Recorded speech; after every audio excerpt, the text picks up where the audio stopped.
Hi everyone, this is एवी और आज इस वीडियो के अंदर हम बात करेंगे हमारे बेसिक व्यूज़ के बारे में। जो हमारे पास बटन होती है, जो हमारे पास टेक्स्ट फील्ड होती है, जो हमारे पास इमेज व्यू होती है, इन सभी चीज़ों को हम हमारे डिज़ाइन में कैसे यूज़ कर पाते हैं, कहाँ पर हमको कौन सा एलिमेंट मिलता है। जैसे हमारे पास लॉगिन पेज है, अब वहाँ पर हमारे पास ईमेल एंटर करने के लिए एक टेक्स्ट फील्ड होती है जहाँ पर हम ईमेल को एंटर करते हैं। तो ये जो सारी चीज़ें होती हैं ये हम हमारे डिज़ाइन में कैसे यूज़ कर सकते हैं और इनको यूज़ करके हम हमारी डिज़ाइन को कैसे अच्छे से अच्छा बना सकते हैं। ये सारी चीज़ों के बारे में आज इस वीडियो के अंदर हम बात करेंगे। तो वीडियो को शुरू करते हैं। वीडियो को प्लीज अभी लाइक करना और चैनल को प्लीज अभी सब्सक्राइब कर लेना। तो हम आ चुके हैं हमारे एंड्रॉइड स्टूडियो के अंदर। यहाँ पर हमारे पास सभी चीज़ें हमारे पास विजिबल हो रही हैं, आप चेक कर सकते हो। ठीक है, यहाँ पर क्या है, जैसे अभी लास्ट वीडियो में अगर आपने देखा था तो हमने स्प्लिट करके रखा हुआ था। हमारे एक साइड कोड दिख रहा था हमारे XML क्लास का और एक साइड हमारे पास डिज़ाइन दिख रही थी। ठीक है, तो आज हम सिर्फ डिज़ाइन के बारे में बात करने वाले हैं। तो यहाँ पर मैं डिज़ाइन वाले सेक्शन को सिलेक्ट कर लेता हूँ और यहाँ पर डिज़ाइन पर जैसे ही मैं क्लिक करता हूँ तो कुछ इस टाइप का हमारा जो इंटरफेस है वो हमको विजिबल होना शुरू हो जाता है। अब यहाँ पर आप चेक करो, हमारे पास एक वाइट कलर की डिज़ाइन आ रही है और एक ब्लू कलर की डिज़ाइन आ रही है। तो वाइट वाला जो है ये हमारी पूरी डिज़ाइन है, ठीक है, और जो ये ब्लू वाला है ये हमारा डिज़ाइन का ब्लू प्रिंट होता है। ठीक है, ये दोनों चीज़ों का हमको यूज़ आता है। जब हम डिज़ाइन करते हैं तब हमको इन दोनों चीज़ों का हेल्प लेना पड़ती है। सबसे पहले डिज़ाइन वाले सेक्शन में हम हमारी डिज़ाइन को बनाते हैं और जो ब्लू प्रिंट वाली जगह है वहाँ पर हमको सभी चीज़ें दिखती हैं, बट कुछ चीज़ें ऐसी होती हैं जो हमको हमारे इस फ्रेम पर हाइड करना पड़ती है। ये जो वाइट वाला डिज़ाइन वाला सेक्शन है, यहाँ पर कुछ चीज़ें कई बार ऐसी होती हैं जो हमको हाइड करना पड़ती हैं या फिर ओवरलैप करना पड़ जाती हैं। जैसे कि मैंने प्रीवियस वीडियो में आपको ओवरलैपिंग के बारे में बताया था, वैसे ही अगर हमको किसी दो एलिमेंट को ओवरलैप करवाना है तो ओवरलैप करवाने के बाद जो एक एलिमेंट है वो हमको विजिबल नहीं होता, तो वो एलिमेंट हमको दिखता रहे और हमको पता रहे वो किस पोजीशन पर है। या फिर हम कई बार क्या करते हैं, हमारे किसी एलिमेंट को हाइड कर देते हैं, तो वो सारी चीज़ें हाइड वाला एलिमेंट है, वो सभी चीज़ें हमारे ब्लूप्रिंट पर अच्छे से हमको दिखती रहे। जब आगे चल करके हम डिज़ाइन बनाएंगे, UI को डिज़ाइन करेंगे, साथ में एनिमेशन लगाएंगे, तब हमको वहाँ पर ब्लूप्रिंट की भी ज़रूरत पड़ेगी और हमारी ये जो डिज़ाइन वाला सेक्शन है इसकी तो ज़रूरत हमको है ही। तो ये दो चीज़ें होती हैं। अगर आपको किसी एक चीज़ को यूज़ करना है तब भी आप कर सकते हो। यहाँ पर आप देखो, यहाँ पर हमारे पास लेयर टाइप का आइकन बना हुआ है, यहाँ पर क्लिक करो आप। यहाँ पर आपके पास डिज़ाइन का ऑप्शन है, आप सिर्फ डिज़ाइन को सिलेक्ट कर सकते हो या फिर सिर्फ ब्लूप्रिंट को सिलेक्ट कर सकते हो या फिर आप दोनों को सिलेक्ट कर सकते हो। तो मेरा सजेशन ये रहेगा कि आप अभी प्रैक्टिस में, आप लर्निंग अभी कर रहे हो, तो आप दोनों को आजू बाजू रखो और दोनों फ्रेम को डिज़ाइन करते टाइम देखो और उन दोनों फ्रेम को डिज़ाइन करते करते सीखो कि कौन सी चीज़ें हमको ब्लूप्रिंट में ज़्यादा अच्छे से दिख रही हैं और कौन सी चीज़ें हमको हमारी डिज़ाइन वाले सेक्शन पर कम दिख रही है। ठीक है, अगर आप ब्लूप्रिंट को देख करके एलिमेंट को सेट करोगे तो आप अच्छे से अपने एलिमेंट की पोजीशन लगा पाओगे। ठीक है, तो ये ब्लूप्रिंट क्यों दिया होता है ये चीज़ आपको क्लियर हो गई। अब यहाँ पर नीचे देखो हमारे पास कंपोनेंट ट्री है। ठीक है, ये सेक्शन क्यों दिया गया है, यहाँ पर जब भी हम हमारी डिज़ाइन वाले सेक्शन के अंदर जो भी एलिमेंट को यूज़ करते हैं, कभी जो भी हम बटन को यूज़ करते हैं, बैकग्राउंड को यूज़ करते हैं या फिर इमेज को यूज़ करते हैं, वो सभी चीज़ें हमको इस कंपोनेंट ट्री वाले सेक्शन के अंदर दिखती हैं। ठीक है, हमको यहाँ पर सारी चीज़ें विजिबल होंगी कि हमको कौन सी चीज़ डिज़ाइन के अंदर यूज़ हो रही है। ठीक है, जैसे अभी बाय डिफ़ॉल्ट हमारे डिज़ाइन के अंदर लीनियर लेआउट है, तो हमारे कंपोनेंट ट्री के अंदर अगर आप चेक करोगे तो हमारे पास लीनियर लेआउट यहाँ पर विजिबल हो रहा है। एग्जाम्पल के लिए अगर मैं बटन को ले लेता हूँ यहाँ पर फ्रेम के अंदर, तो आप चेक करो हमारे पास बटन भी यहाँ पर विजिबल होने लगी है। ठीक है, अब बटन को डिलीट कर देता हूँ तो यहाँ से कंपोनेंट ट्री से भी बटन चली जाएगी, ये देखो चला गया। ठीक है, तो जो चीज़ें भी हम यहाँ पर हमारे डिज़ाइन सेक्शन के अंदर यूज़ करेंगे वो सभी चीज़ें हमको इस कंपोनेंट ट्री वाले सेक्शन पर भी दिखेंगी। अब ये जो कंपोनेंट ट्री वाला जो सेक्शन होता है ये ज़्यादातर तब हमको यूज़ में आता है जब हम नेस्टेड चीज़ों को करते हैं। ठीक है, जैसे हमारे पास लीनियर लेआउट है, इसके अंदर हमने एक और लेआउट ले लिया और उस लेआउट के अंदर हमने बटन को ले लिया। तो अगर आपने किसी भी प्रोग्रामिंग लैंग्वेज को पढ़ा है तो आपको वहाँ पर पता होगा कि हमारे पास नेस्टेड लूप होता है, एक लूप के अंदर एक और लूप, उसके अंदर एक और लूप। तो वैसे ही नेस्टेड चीज़ों को जब हम इस डिज़ाइन के अंदर बनाते हैं, एक लेआउट के अंदर दूसरा लेआउट, फिर उसके अंदर तीसरा लेआउट और फिर उसके अंदर जा कर के हम बटन को बनाते हैं, तो ऐसा नेस्टेड जब चीज़ों को करते हैं, नेस्टेड फॉर्मेट में हम जब एक के अंदर एक हम एलिमेंट को सेट करते हैं, लेआउट हो, बटन हो या कोई भी चीज़ हो, किसी भी एलिमेंट को जब हम एक के अंदर एक सेट करते हैं, जब वो नेस्टेड फॉर्मेट पर आ जाती है तब हमको वहाँ पर इस कंपोनेंट ट्री की ज़रूरत पड़ती है, ये देखने के लिए कि किस लेआउट के अंदर कौन सा लेआउट है और उसके अंदर कौन से हमारे कंपोनेंट है। ठीक है, ये चीज़ आपको और अच्छे से आगे जाकर के क्लियर होगी। अभी आपको इतना पता रखना है कि ये कंपोनेंट ट्री क्यों यूज़ में आता है। ठीक है, अब इसके बाद पैलेट का ऑप्शन है ऊपर हमारे पास।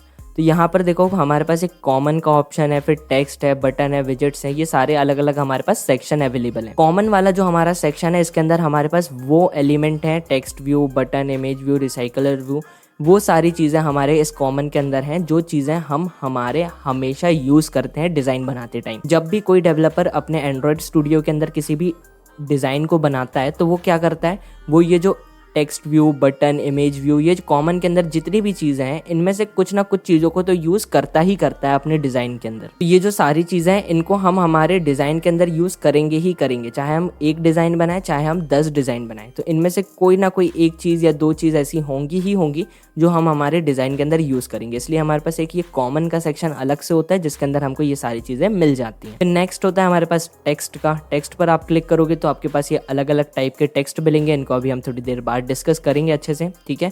यहाँ पर हमारे पास टेक्स्ट अलग अलग मिल जाते हैं। फिर हमारे पास बटन का ऑप्शन होता है, अलग अलग टाइप की हमारे पास बटन भी मिल जाती है। Image button, check box, radio button, ये सारी चीज़ें हमको यहाँ पर मिल जाती हैं। विजेट्स भी मिल जाते हैं, सभी विजेट्स आपके पास यहाँ पर रहते हैं। प्रोग्रेस बार, सीक बार आप लोगों को बहुत अच्छे से पता है। प्रोग्रेस बार आप लोगों को बहुत अच्छे से पता है क्या होता है, ठीक है। सीक बार नहीं पता तो बता देता हूँ। सीक बार वो होता है जब हम किसी वीडियो को प्ले करते हैं तो एक नीचे लाइन चल रही होगी, जैसे आप अभी यूट्यूब पर वीडियो को प्ले कर रहे हो तो यहाँ पर एक रेड कलर की लाइन होगी। टैप करके आगे फॉरवर्ड कर लोगे तो आपकी वीडियो भी आगे बढ़ जाएगी। तो वो जो एक रेड कलर की एक लाइन चलती है ना, वो होती है सीक बार, ठीक है। और प्रोग्रेस बार तो पता ही है, एक प्रोग्रेस 0 to 100 तक का प्रोग्रेस बार ऐसा रन होता रहता है जब तक आपकी लोडिंग लेती रहती है, ठीक है। तो ये सारी चीज़ें हमारे विजेट्स होते हैं। ये सभी चीज़ हमको इस विजेट्स वाले सेक्शन पर मिल जाते हैं। लेआउट्स को चेक करोगे तो आपको सभी लेआउट यहाँ पर मिल जाएंगे। Linear layout, horizontal, linear layout, vertical, frame layout, table raw, ये सभी चीज़ें आपको इस लेआउट वाले सेक्शन के अंदर मिल जाती हैं। अब यहाँ पर हमारे पास नेक्स्ट है कंटेनर्स का। यहाँ पर आपको कंटेनर मिल जाते हैं अलग अलग टाइप के। जैसे कि हमारा स्क्रॉल व्यू होता है। स्क्रॉल व्यू का मतलब क्या होता है कि जब भी कोई टेक्स्ट हमारे फ्रेम से बाहर चला जाता है तो हम क्या करते हैं, बाजू में एक स्क्रॉल बार लगा होता है, हम ऐसा नीचे से ऊपर पकड़ के हमारे पेज को स्क्रॉल कर देते हैं तो हमारे फ्रेम जो है वो स्क्रॉल होता जाता है, ठीक है। तो वही जो सारी चीज़ें होती हैं, वो स्क्रॉल बार कैसे साइड में लगाना है, वो सभी चीज़ें हमारे इस वाले सेक्शन के अंदर मिल जाती हैं। ये और भी चीज़ें होती हैं, इनको हम समझेंगे। सभी हेल्पर्स हमको यहाँ पर मिल जाते हैं। जो भी हेल्पर्स हमको यूज़ करना होते हैं हमारे फ्रेम को और अच्छे से डिज़ाइन करने के लिए, वो सभी चीज़ें हमको यहाँ पर मिल जाती हैं। इनको कैसे यूज़ करना है ये आपको आगे पता चलेगा, अभी इनको मत समझो वरना कंफ्यूज होना स्टार्ट हो जाओगे कि ये कैसे क्या चीज़ें हो रही हैं। जब हम डिज़ाइन बनाएंगे, परफेक्ट हमारी यूआई को डिज़ाइन करेंगे आगे आने वाली वीडियोज़ में, वहाँ पर मैं इन चीज़ों को यूज़ करके बताऊँगा तो आपको लगेगा, समझ में आएगा कि हाँ ये कैसे यूज़ हो रहे हैं, ठीक है। फिर इसके बाद हमारे पास गूगल के भी मिल जाते हैं। सबसे पहला हमारे पास ऐड व्यू होता है। बहुत सारे लोगों के डीएम्स आ रहे थे मेरे पास टेलीग्राम पर कि भाई हम हमारे एप्लीकेशन के अंदर ऐड को कैसे लगाएंगे, ऐड कैसे हम हमारे एप्लीकेशन के अंदर लगा सकते हैं। तो जैसे कि आपने कोई गेम खेला होगा यूट्यूब से, अगर आपने पजल गेम या किसी भी छोटे गेम को डाउनलोड किया होगा तो वहाँ पर आपने चेक किया होगा कि आपका हर थोड़े टाइम के अंदर एक बार अगर आप गेम हार जाते हो तो आपके सामने तुरंत ऐड आ जाती है, या फिर गेम चलते चलते ऊपर एक ऐड आती है, नीचे ऐड आती है, या साइड में कहीं पर भी ऐड आ रही है। तो वो जो एड्स लगाई जाती हैं उसको पहले आपको यहाँ पर ऐड व्यू के सेक्शन को ऐड करना पड़ता है अपने डिज़ाइन के अंदर, और फिर उन सेक्शन के अंदर आप ऐड को यूज़ कर सकते हो। तो यहाँ पर आपको ऐड व्यू का ऑप्शन मिलता है, साथ में मैप व्यू का ऑप्शन मिलता है। आप अपने मैप को भी यूज़ कर सकते हो डिज़ाइन के अंदर। ये दोनों चीज़ों को हमको प्री डाउनलोडेड नहीं मिलती, ये दोनों चीज़ें हमको डाउनलोड करना पड़ता है और फिर इनको हम सेटअप करके हमारी डिज़ाइन के अंदर यूज़ कर पाएंगे। ये कैसे यूज़ करना है ये भी मैं आपको आगे डाउनलोड करके बताऊंगा, क्योंकि इन चीज़ों को यूज़ करने के पहले हमको और भी ऐसी चीज़ें हैं जो पहले सीखना पड़ेंगी। इसके बाद हमारे पास लेगेसी का ऑप्शन है। यहाँ पर हमारे पास grid view, list view, tab host, ये सारी चीज़ें हमको यहाँ पर मिल जाती हैं, ठीक है। जैसे यहाँ पर ग्रिड लेआउट जो है इसको भी हमको डाउनलोड करना पड़ेगा। ये भी अभी मैंने डाउनलोड करके नहीं रखा है क्योंकि मैंने अभी अपने एंड्रॉइड स्टूडियो को अभी अपडेट किया था। ये चीज़ें अभी मैंने भी डाउनलोड करके नहीं रखी हुई हैं, कैसे डाउनलोड करना है क्योंकि वो मैं आपको स्टेप बाय स्टेप बताने वाला हूँ। अब आते हैं कॉमन वाले सेक्शन पर। कॉमन वाले सेक्शन पर आकर के सबसे पहले हम बात करते हैं बटन के बारे में। इस बटन को मैं यहाँ से ड्रैग करता हूँ और यहाँ पर मैं ड्रॉप करता हूँ। बटन को मैंने ड्रैग किया, ड्रॉप किया, ठीक है। अब अगर हमारे पास कोड है, जैसे मैं स्प्लिट कर लेता हूँ, तो जैसे ही मैंने बटन को लेकर के आया, हमारे पास यहाँ पर चेक करो बटन का जो कोड है वो अवेलेबल हो रहा है, ठीक है। ये बटन को आप यहाँ से भी कस्टमाइज कर सकते हो अपने कोड में कोड करके भी, ठीक है। जैसे विड्थ चेंज करना है तो विड्थ यहाँ पर अभी मैच पेरेंट मैं इसको रैप कंटेंट कर देता हूँ। यहाँ पर मैंने इसको रैप कंटेंट किया और यहाँ पर भी मैं इसको रैप कंटेंट कर देता हूँ। पहले से एक्चुअली ये रैप कंटेंट ही था। तो आप अपने इमेज की यहाँ से हाइट एंड विड्थ को कोड में से कोड लिख करके सेट कर सकते हो। साथ में अगर मेरे को बैकग्राउंड कलर चेंज करना है तो मैं यहाँ पर बैकग्राउंड टिंट का यूज करके यहाँ पर ब्लैक कलर को यूज कर लेता हूँ, ठीक है। टेक्स्ट मेरे को चेंज करना है तो मैं यहाँ पर टेक्स्ट लिखता हूँ। एक्चुअली टेक्स्ट हमारे पास नहीं आएगा, क्यों नहीं आएगा, क्योंकि हमारे पास ऑलरेडी नीचे टेक्स्ट है, मैंने ध्यान नहीं दिया, सॉरी। यहाँ पर हमारे पास ऑलरेडी टेक्स्ट है, आप चेक करो। टेक्स्ट में अंदर हमारे पास बटन है, इस बटन को रिमूव करके मैं यहाँ पर लॉगिन कर देता हूँ। मैंने यहाँ पर लॉगिन 1 कर दिया, तो हमारे फ्रेम पर, हमारी बटन पर भी लॉगिन 1 विजिबल हो गया। चेक कर सकते हो आप। यहाँ पर 1 सेकंड में ऊपर करता हूँ और इसको यहाँ पर चेक करो, लॉगिन 1 आ चुका है। ठीक है, यहाँ पर 1 को कट करके 2 कर दूंगा तो 2 आ गया। ठीक है, तो इस टाइप से हम हमारी बटन को कस्टमाइज़ कर सकते हैं हमारे कोड को लिख करके। ठीक है, अब आप यहाँ पर चेक करोगे, हमारे राइट हैंड साइड पर हमारे पास एट्रीब्यूट का सेक्शन है। ये जो एट्रीब्यूट का सेक्शन है, यहाँ पर हमको क्या क्या चीज़ें मिल जाती हैं। जो चीज़ें अभी हमने कोड में लिख करके करी, वही सारी चीज़ें हम यहाँ पर एट्रीब्यूट वाले सेक्शन पे भी चेंजेस कर सकते हैं। ठीक है, अगर आपको यहाँ पर स्प्लिट करके यहाँ पर कोड को नहीं लिखना है कोड वाले सेक्शन में, तो आप क्या करो, डिज़ाइन वाले सेक्शन पर आ जाओ। यहाँ पर बटन में जैसे हमको कुछ चेंजेस करना है तो बटन पर सिलेक्ट करेंगे, बटन को सिलेक्ट किया, हमारे पास यहाँ पर एट्रीब्यूट वाले सेक्शन पर आईडी चेक कर लो। बटन की आईडी क्या है, आईडी बटन 3। ठीक है, तो बटन 3 वाली आईडी में जैसे अभी हमने विड्थ रैप कंटेंट करी, अगर मैं विड्थ चेंज करूँ इस बटन की, मैं कर देता हूँ 500 dp और एंटर प्रेस करता हूँ, तो देखो बटन का जो विड्थ है वो कितनी ज़्यादा बढ़ गई। ठीक है, मैं इसको कम करके कर देता हूँ 50 dp और फिर से एंटर प्रेस किया, कितनी कम हो गई बटन की हाइट। ठीक है, अगर मैं इसको 100 dp कर दूं और एंटर प्रेस करूं, तो देखो बटन की जो साइज़ है वो बिल्कुल परफेक्ट आ गई। अब वैसे ही मैं हाइट को भी चेंज कर सकता हूं, हाइट को भी मैं 100 dp कर देता हूं। यहाँ पर 100 dp किया, ये देखो बटन का विड्थ हाइट जो है वो बढ़ गई। 100 की जगह पर मैं यहाँ पर इसको 200 भी कर सकता हूँ। 120 dp हो गया ये 200 की जगह पर। 1 सेकेंड, इसको 200 करते हैं, 200 dp और एंटर प्रेस करते हैं, देखो हाइट 200 पहुँच गई। तो इस तरीके से आप अपनी बटन को अपने फ्रेम पे यहाँ सेट करवा सकते हो। ठीक है, मैं इसको 50 dp कर सकता हूँ। ठीक है, बिना कोड लिखे हम यहाँ एट्रीब्यूट वाले सेक्शन पर आकर के अपने जो बटन है इसको कस्टमाइज कर सकते हैं। ठीक है, बैकग्राउंड टिंट में जैसे मैंने यहाँ पर बैकग्राउंड टिंट में वहाँ पर बैकग्राउंड टिंट पूरा लिख के फिर ब्लैक कलर को सिलेक्ट किया था। अगर आपको उतना भी नहीं करना तो आप देखो यहाँ पर बैकग्राउंड टिंट का ऑप्शन है, यहाँ पर देखो ब्लैक कलर ऑलरेडी सिलेक्टेड है। मैं यहाँ पर क्लिक करूँगा और यहाँ से मैं किसी भी कलर को सिलेक्ट कर सकता हूँ और कस्टमाइज कलर को भी मैं यहाँ से ही सिलेक्ट कर सकता हूँ। कस्टम पर क्लिक करूँगा और हमारे पास यहाँ पर कलर पिकर जो है ये ओपन होकर के आ जाएगा। मैं यहाँ पर रेड कलर को सिलेक्ट कर लेता हूँ तो बटन हमारी रेड कलर की हो गई। मैं इसको ग्रीन कलर सेलेक्ट कर लेता हूँ तो बटन हमारी ग्रीन कलर की हो गई। ब्लू करूँगा ब्लू कलर, रेड करूँगा रेड कलर, पिंक करा पिंक कलर। तो इस तरीके से आप अपने बटन के जो कस्टमाइज कलर हैं उनको भी सिलेक्ट कर सकते हो। ठीक है, इजीली यहाँ से। बटन की आईडी आपको चेंज करना है तो आप यहाँ से बटन की जो आईडी है उसको भी चेंज कर सकते हो। फिर हमारे पास जो टेक्स्ट है इसको भी चेंज कर सकते हो, जैसे बटन 3 कर देता हूँ। मैंने यहाँ पर बटन 3 किया, एंटर प्रेस किया, यहाँ पर भी हमारे फ्रेम पर भी बटन 3 हो गया। ठीक है, तो इस तरीके से आप अपने डिज़ाइन को सेट कर सकते हो। साथ में यहाँ पर ट्रांसफॉर्मेशन का भी ऑप्शन है अपने पास। हम हमारी बटन को कैसे ट्रांसफॉर्म कर सकते हैं, एक्स एक्सिस में, वाई एक्सिस में, कैसे हम रोटेट करवाना है आप यहाँ पर चेक कर सकते हो। मैं जैसे जैसे यहाँ पर चेंजेस कर रहा हूँ हमारी बटन में भी सभी चेंजेस हो रहे हैं। तो यहाँ पर आप इन सभी चीज़ों का भी यूज़ कर सकते हो। तो ये सारी चीज़ों को हम आगे चल करके यूज़ करेंगे जब हम हमारी डिज़ाइन में बनाएंगे। अभी आपको लग रहा होगा कि बटन को हम ऐसा रोटेट क्यों करेंगे। कई बार कुछ ऐसी भी डिज़ाइंस होती हैं, कुछ स्मार्ट डिज़ाइंस बनाते हैं और कूल इंटरफेस जब हम बनाते हैं वहाँ पर हमको हमारी बटन को एक्स एक्सिस और वाई एक्सिस में चेंज करके भी सेट करना होता है। ठीक है, तो वो सारी चीज़ें आगे जब हम डिज़ाइन को परफेक्टली बनाएंगे तब आपको वहाँ पर समझ में आना शुरू हो जाएंगी।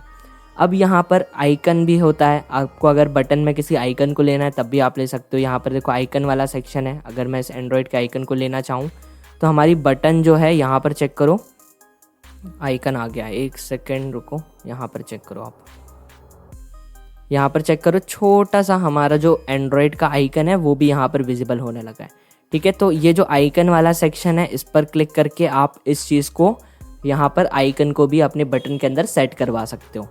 ठीक है, अभी मैं इस चीज़ को रिमूव कर देता हूँ, मेरे को कोई भी आइकन नहीं चाहिए अभी यहाँ पर। मैं इसको सिंपली यहाँ से सेलेक्ट करके डिलीट कर देता हूँ। तो ये सारी चीज़ों को आप अपने कोड में भी सेट कर सकते हो। साथ में हमारी बटन के लिए अगर आप फ्रंट एंड डेवलपमेंट कर चुके हो, फ्रंट एंड आपको थोड़ा बहुत आता है, तो आपको पता होगा कि आपके पास पैडिंग होती है, इनसाइडर पैडिंग होती है, आउटसाइड पैडिंग होती है। तो ये जो सारी पैडिंग कैसे करते हैं, मार्जिन कैसे सेट करते हैं, तो वो सारी चीज़ें भी आप यहाँ पर अपने उस स्पेसिफिक एलिमेंट के करवा सकते हो। जैसे कि अगर मैं ऊपर जाता हूँ, यहाँ पर एट्रीब्यूट्स के बाजू में देखोगे यहाँ पर सर्च का ऑप्शन है, यहाँ पर मेरे पास पैडिंग है। यहाँ पर मैं पैडिंग जैसे ही टाइप करता हूँ तो आप यहाँ पर चेक कर पाओगे मेरे पास यहाँ पर पैडिंग का ऑप्शन है। जैसे ही मैं पैडिंग पर क्लिक करता हूँ तो आप देखो पैडिंग फ्रॉम स्टार्ट में से कितनी पैडिंग देना है, लेफ्ट से कितनी देना है, टॉप से कितनी देना है, एंड वाले साइड से कितनी देना है, राइट से कितनी देना है, बॉटम से कितनी पैडिंग देना है। तो ये जो सभी चीज़ें होती हैं ये भी हम यहाँ पर हमारी बटन के लिए करवा सकते हैं। ठीक है, इन सभी चीज़ों को हमको ज़रूरत तब पड़ती है जब हम बिल्कुल परफेक्ट हमारी डिज़ाइन को बनाते हैं। ठीक है, इसके बाद यहाँ पर हमारे पास टेक्स्ट के जैसे जो स्टाइल है इसको भी चेंज कर सकते हैं। मैं यहाँ पर स्टाइल लिखता हूँ तो आप देखो यहाँ पर हमारे पास टेक्स्ट की स्टाइल दी हुई है, टेक्स्ट स्टाइल है। यहाँ पर मैं क्लिक करता हूँ, यहाँ पर देखो फ्लैग पर मैंने जब क्लिक किया तो हाँ 3 ऑप्शन है हमारे पास, बोल्ड, इटैलिक और नॉर्मल। तो बोल्ड अगर मैं सिलेक्ट करके अप्लाई करता हूँ तो हमारा जो टेक्स्ट है वो थोड़ा सा बोल्ड हो चुका है। यहाँ पर देखो अभी ये बोल्ड पे सिलेक्ट है, अब मैं अनसेलेक्ट करके जैसे अप्लाई करूँगा तो टेक्स्ट देखो बोल्ड नहीं है।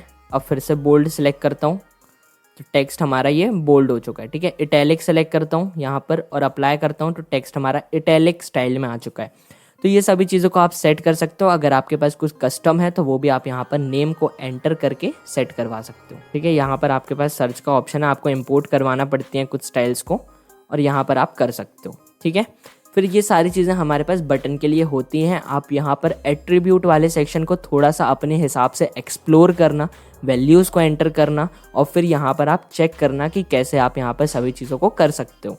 ठीक है, तो बटन समझ में आई आपको। अब इसके बाद इसको कट करते हैं। अब आते हैं हमारे इमेज व्यू के लिए। तो इमेज व्यू को जैसे ही मैं ड्रॉप करता हूँ यहाँ पर तो आप देखो एक पैनल ओपन होकर के आया जहाँ पर हमको क्या करना है, इमेज को सिलेक्ट करना है। ऊपर आप देखो लिखा हुआ है हमारे पास पिक अ सोर्स। इसका मतलब क्या होता है, यहाँ पर हमको किसी भी इमेज को सिलेक्ट करना है, जो भी इमेज हमको हमारे इमेज व्यू के अंदर दिखानी है। तो हम क्या करेंगे, यहाँ पर किसी भी इमेज को सिलेक्ट कर लेते हैं।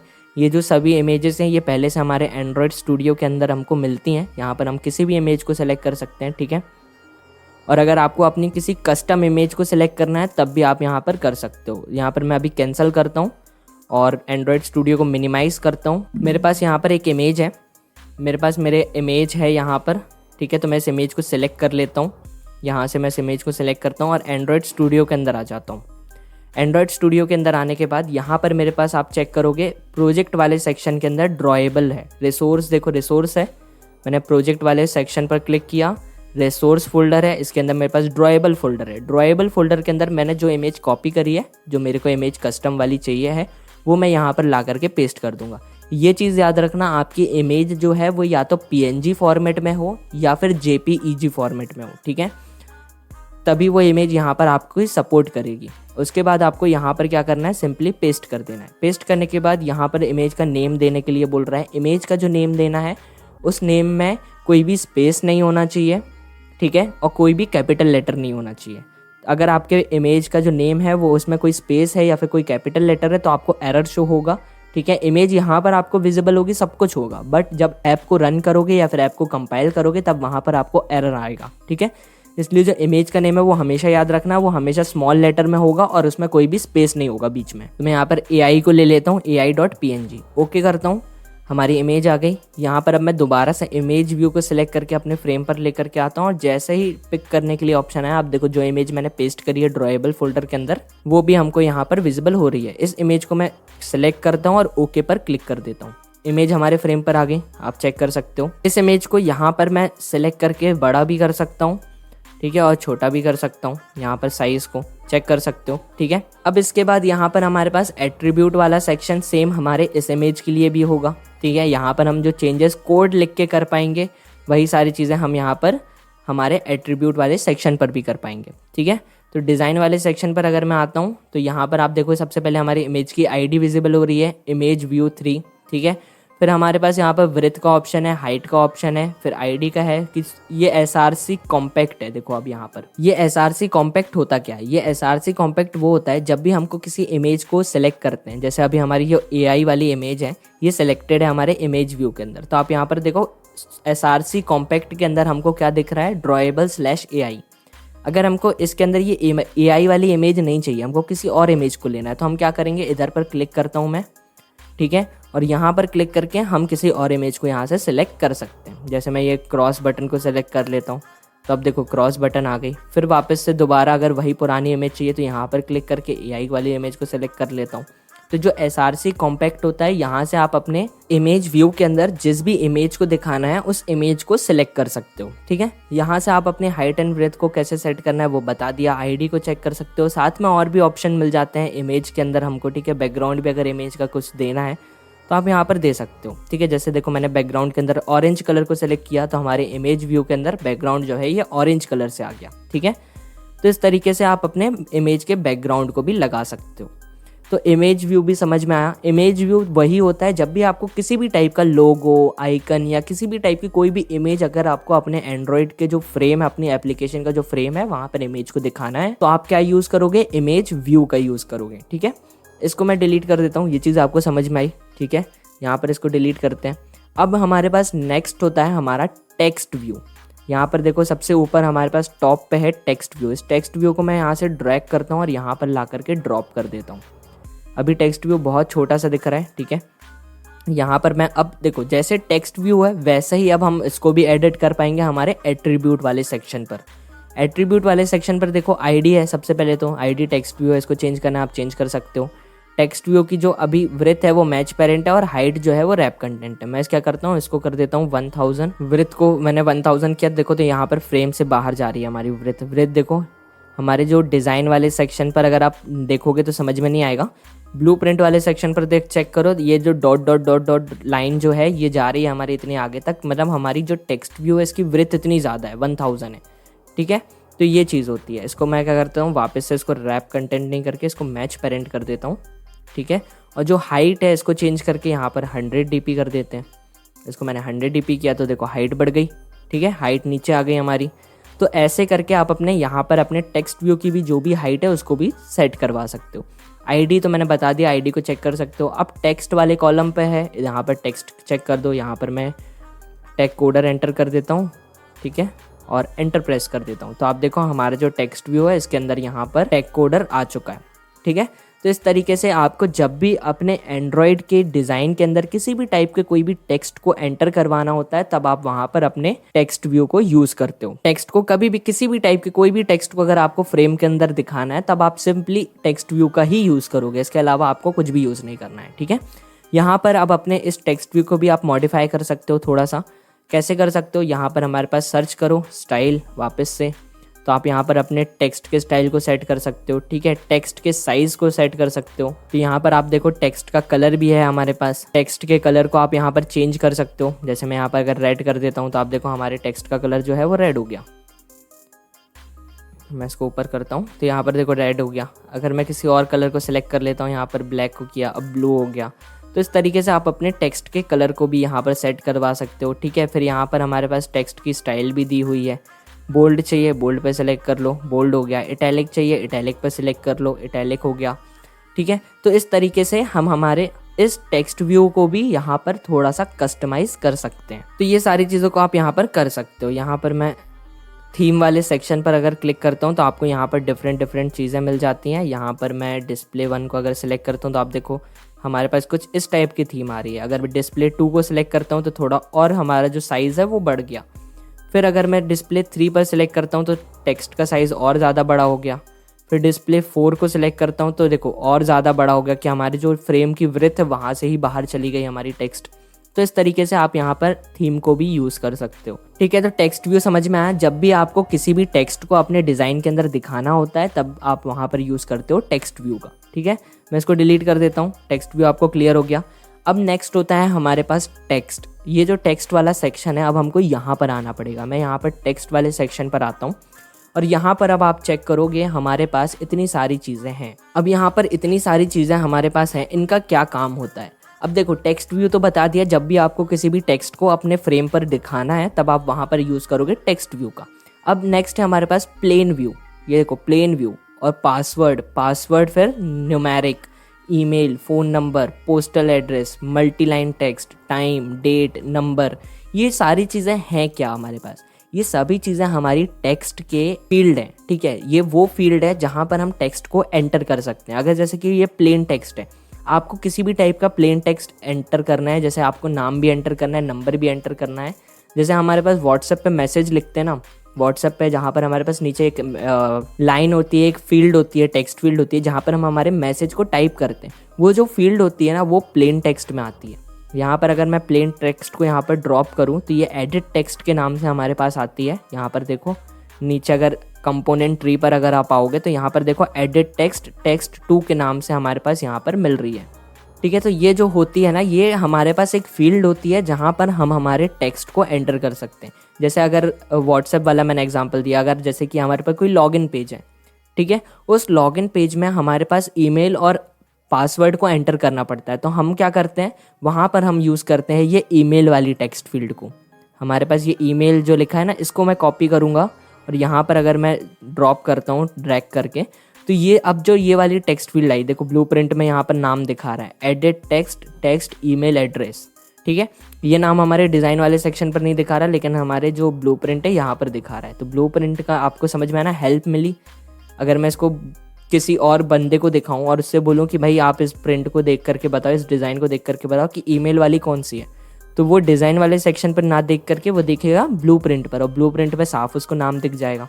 तो ये कन्फ्यूज़न ना हो, और आगे चल करके जब हम कॉम्प्लिकेटेड डिज़ाइन को बनाएंगे हमारे बहुत सारी चीज़ों को यूज़ करके, तब वहाँ पर आपको ब्लूप्रिंट की भी ज़रूरत पड़ती है। ठीक है, तो ये जो ईमेल वाली टेक्स्ट फील्ड है, यहाँ पर हम सिर्फ और सिर्फ ईमेल को एंटर कर पाएंगे। जब भी हमको किसी ईमेल को एंटर करवाना पड़ता है, यूज़र से हमको ईमेल लेना पड़ती है, जैसे लॉगिन पेज है जहाँ पर यूज़र अपनी ईमेल को एंटर करता है, तो वहाँ पर हम यूज़ करते हैं ईमेल वाला एड्रेस, मतलब ईमेल वाली टेक्स्ट फील्ड, कि वहाँ पर जो ये टेक्स्ट फील्ड ले रहे हैं यहाँ पर सिर्फ हम ईमेल को एंटर कर पाएँ। वैसे ही पासवर्ड के लिए भी हमारे पास पहले से होती है। यहाँ पर आप देखो हमारे पास पासवर्ड है कि हमारे पास डिजिट में या फिर अल्फ़ाबेटिकल ऑर्डर में या किसी भी अल्फ़ाबेट्स में या फिर डिजिट्स में किसी भी तरीके से किसी भी पासवर्ड को एंटर करवाना है, तब आप यहाँ पर सिर्फ पासवर्ड वाली टेक्स्ट फील्ड को यूज़ कर सकते हो। ठीक है, इसके बाद नीचे एक न्यूमेरिक वाली है, सिर्फ अगर आपको न्यूमेरिकल वैल्यू को एंटर करवाना है पासवर्ड में, तो आप सिर्फ यहाँ पर पासवर्ड न्यूमेरिक वाली जो एडिट टेक्स्ट है इसको यूज़ कर सकते हो।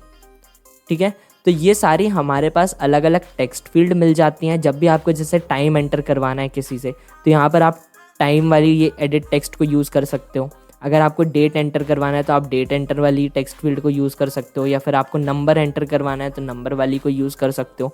ये सभी टेक्स्ट फील्ड मिलती हैं, इनको यूज़ करोगे आप जैसे जैसे आगे चल करके यूज़ कर पाओगे तो इनको आपको ये सारी चीज़ें क्लियर होंगी। अभी तो इतना इजी है ये कि आपको समझ में आ रहा होगा कि यार ये ईमेल वाली एडिट टेक्स्ट है। जब भी हमको किसी से ईमेल को एंटर करवाना होगा हमारे यूज़र में, हमारी एप्लीकेशन के अंदर, तो हम यहाँ पर ईमेल वाली टेक्स्ट फील्ड को यूज़ करेंगे। बस इतना सिंपल है, ये चीज़ आपको क्लियर हो रही होगी। यहाँ पर कोई ऐसा रॉकेट साइंस नहीं है कि यहाँ पर हमको क्लियर नहीं हो रहा है, हमको समझ में नहीं आ रहा कि यार ये हो कैसे रहा है, ये कैसी टेक्स्ट फील्ड है।